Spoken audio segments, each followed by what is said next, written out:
जय हिंद दोस्तों, आप सभी का जुपिटर एकेडमी में फिर से बहुत बहुत स्वागत है। पिछले वीडियो में हमने खोरठा के सिलेबस के बारे में चर्चा किया था। उसमें बताया था कि खोरठा विषय में क्या क्या सिलेबस रहने वाला है और खोरठा विषय जेएसएससी के लिए कितना इम्पोर्टेंट है वो भी बता चुके हैं।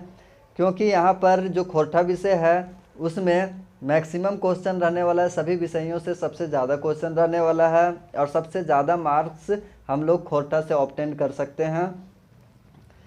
तो सबसे जो पहला किताब है, हमने बताया था कि इसमें कुछ किताब भी पढ़ना होगा और सभी किताब के अंदर कुछ कहानियाँ या तो उसके पोएम्स है। तो इसमें पहले किताब को हम लोग पढ़ेंगे, जो कि पहला किताब है छाहर। छाहर का जो लेखक है वो चितरंजन महतो, जिनका निक नाम बोल सकते हैं तो वो चित्रा है। और इनका छाहर जो है, छाहर का अर्थ होता है छाया।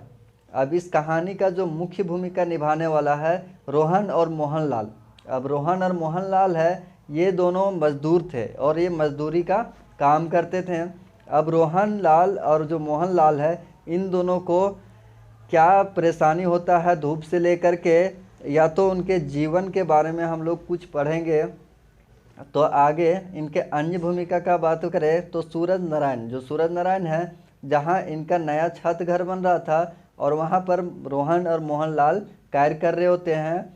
तो इसको हम लोग क्या करेंगे, लाइन बाय लाइन सारांश, हिंदी सारांश ले करके इस क्लास को शुरू करते हैं कि इसमें क्या होता है, छाहर कहानी में क्या होता है वो पढ़ेंगे हम लोग। बिना देरी किए हम लोग क्या करते हैं, पहला क्लास को शुरू करते हैं। हम पहले ही बता चुके हैं कि यह टॉपिक का नाम है छाहर, जिसका अर्थ छाया होता है, और ये भी बता चुके हैं कि इसका लेखक कौन है, चितरंजन महतो। अब क्या होता है कि 12 बजे धूप था। जो 12 बजे आप लोग भी जानते हैं कि कितना धूप होता है, और ऊपर से बैसाख का महीना, अप्रैल महीना था। यहाँ पर दे भी दिया गया, अप्रैल महीना में रोहन और मोहनलाल दिन के धूप में दोपहर में सूरज नारायण के नया छत घर बनाने के लिए मजदूरी में काम करके दोपहर का खाना खाने के लिए घर जा रहे थे। अब ये दोनों जो रोहन और मोहनलाल थे, वो सब अपना सुबह का काम कर लिए थे सूरज नारायण के यहाँ। उसके बाद वो सब दोपहर का खाना खाने के लिए क्या करते हैं, घर की ओर प्रस्थान करते हैं। अब आगे क्या होता है रोहन और मोहनलाल के साथ, वो देखते हैं। वे दोनों अपना अपना घर जा रहे थे, लेकिन जितना अकबकी रोहन और मोहनलाल को था, उतना ही अप्रैल महीना का चमकती हुई धूप था। अब क्या हुआ कि मतलब उन लोग, जैसे मैं किसी भी स्कूल में क्या होता है कि हाफ टाइम होता है तो पूरा बच्चे जिस प्रकार से उल्लास और खुशी से थे, उसी प्रकार से उतना खुशी नहीं बोल सकते हैं, लेकिन रोहन और मोहनलाल थे, वो लोग भी घर जाने के लिए थोड़ा सा उत्सुक थे। तो लेकिन जितना उत्सुक वो सब थे, उतना ही कड़ी धूप छाया हुआ था बाहर में अप्रैल महीना में। आगे देखते हैं तो सूरज नारायण का नया छत बन रहा था, वहाँ से रोहनलाल और मोहनलाल का घर एक कुछ दूर था। अब क्या है कि रोहनलाल और मोहनलाल का जो घर था वो सूरज नारायण के घर से एक कोस दूर था। जब रोहन और मोहनलाल सूरज नारायण के घर से निकले तो रास्ता में इतना धूप था कि धूप से बचने के लिए वे सभी छाया खोजने लगे। अब क्या होता है, वो सब धूप का सामना कर रहे थे, तो वो सबको धूप बर्दाश्त नहीं हो रहा था। उन दोनों को क्या हो रहा था, धूप बर्दाश्त नहीं हो रहा था। इसलिए धूप से बचने के लिए वो सब क्या करने लगे, छाया ढूंढने लगे कि कहीं पर छाया मिल जाए तो थोड़ा सा हम लोग वहाँ क्या करें, सुस्ता ले, आराम कर ले।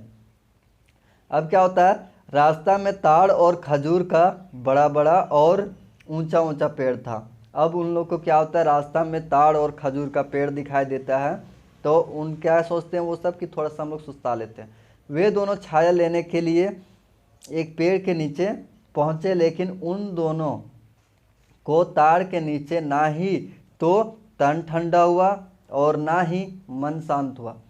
वो दोनों को क्या था, इतना ही गर्मी था कि ना ही तो उनका तन ठंडा हुआ और ना ही तो मन शांत हुआ, क्योंकि जो बाहर का धूप था वो बहुत तेज़ी से पड़ रहा था, जिसके कारण से वातावरण भी गर्म हो गया था और वो दोनों भी उनका शरीर भी गर्म हो गया था। और चलते चलते आप लोग ये भी जानते हैं कि चलते चलते भी हीट पैदा होता है, और उन लोग का शरीर वैसे भी गर्म हो गया था। तो इस प्रकार से उनका ना ही तो तन ठंडा हुआ, मतलब कि शरीर तो ठंडा हुआ ही नहीं, साथ ही उनका मन भी शांत नहीं हुआ उस छाया में। आगे हम लोग देखते हैं तो क्या होता है। ताड़ का पेड़ जहाँ तहाँ और दूर दूर था, थोड़ा छाया तो लगा, लेकिन उन दोनों को अगल बगल का गर्म हवा के कारण उनका शरीर ठंडा नहीं हुआ। जैसा कि हम बता चुके हैं कि इनका तन और मन शांत बिल्कुल नहीं हुआ। क्यों? क्योंकि जो ताड़ का पेड़ था वो दूर दूर पर स्थित था, जिससे ज़मीन पर उसका जो छाया है वो कम पड़ रहा था, जिसके कारण से उनको सही तरीक़ा से छाया नहीं मिल पाया। आगे हम लोग देखते हैं। समय उन दोनों के पास कम था, क्योंकि उन दोनों को दोपहर का खाना खाकर सूरज नारायण के यहाँ काम पर लौटना था। अब उन लोग के पास क्या था? समय का कमी था। आप लोग भी जानते हैं कि हाफ टाइम होता है, तो हाफ टाइम में मतलब ऐसा नहीं कि पूरा दिन बिता दे। तो मतलब उन लोग के पास क्या था कि समय की कमी था, क्योंकि उन लोग को दोपहर का खाना खा करके वापस काम पर लौटना था, दोपहर के बाद का काम करने के लिए, इसलिए उन लोग के पास समय कम था। अब क्या होता है, वे दोनों बड़ा बड़ा और ऊंचा ऊंचा ताड़ और खजूर का छाया छोड़कर घर की ओर लौटने लगे।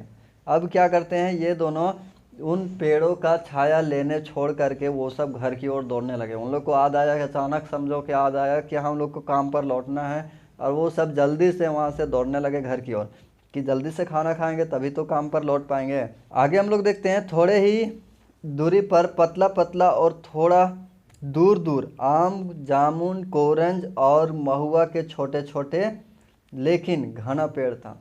आगे इन लोग को और एक छाया लेने का जरिया मिल गया। आगे कुछ और पेड़ नज़र आते हैं।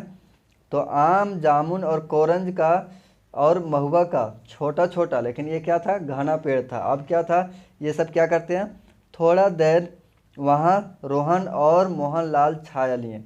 वो सब क्या करते हैं, आगे जाते हैं और उस पेड़ के नीचे थोड़ा देर क्या करते हैं, छाया लेते हैं। अब क्या होता है, शरीर का थकान दूर हुआ और मन की शांति मिली। अब वहाँ पर घना पेड़ के नीचे छाया लेने के बाद उनका शरीर जो था, बैठने के बाद तो वैसे भी थोड़ा रिलैक्स हो जाता है, और थोड़ा उनको क्या होता है, शरीर को आराम मिलता है। तो वहाँ थोड़ी देर क्या करते हैं, आराम करते हैं। तो उनका क्या होता है, शरीर भी ठंडा हो जाता है और मन की शांति भी मिलता है। आगे हम लोग देखते हैं। गांव के नज़दीक पीपल और बरगद का पेड़ था, वहाँ थोड़ा सा आराम किए।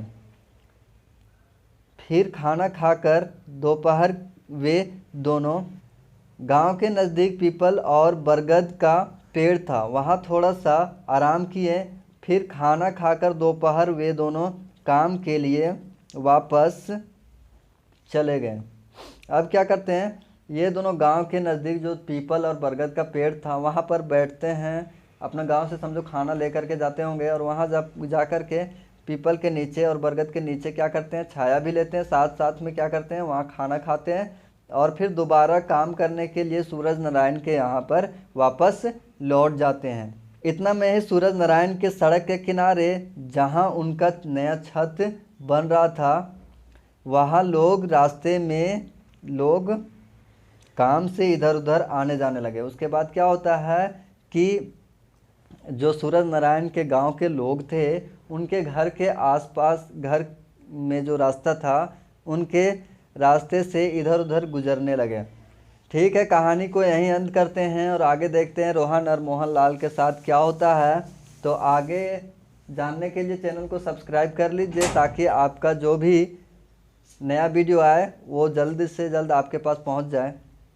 थैंक यू वेरी मच, और हमारे चैनल पर बने रहिए। आगे आपको सारा PDF टेलीग्राम पर मिल जाएगा, और टेलीग्राम का लिंक भी हम नीचे डाल देंगे।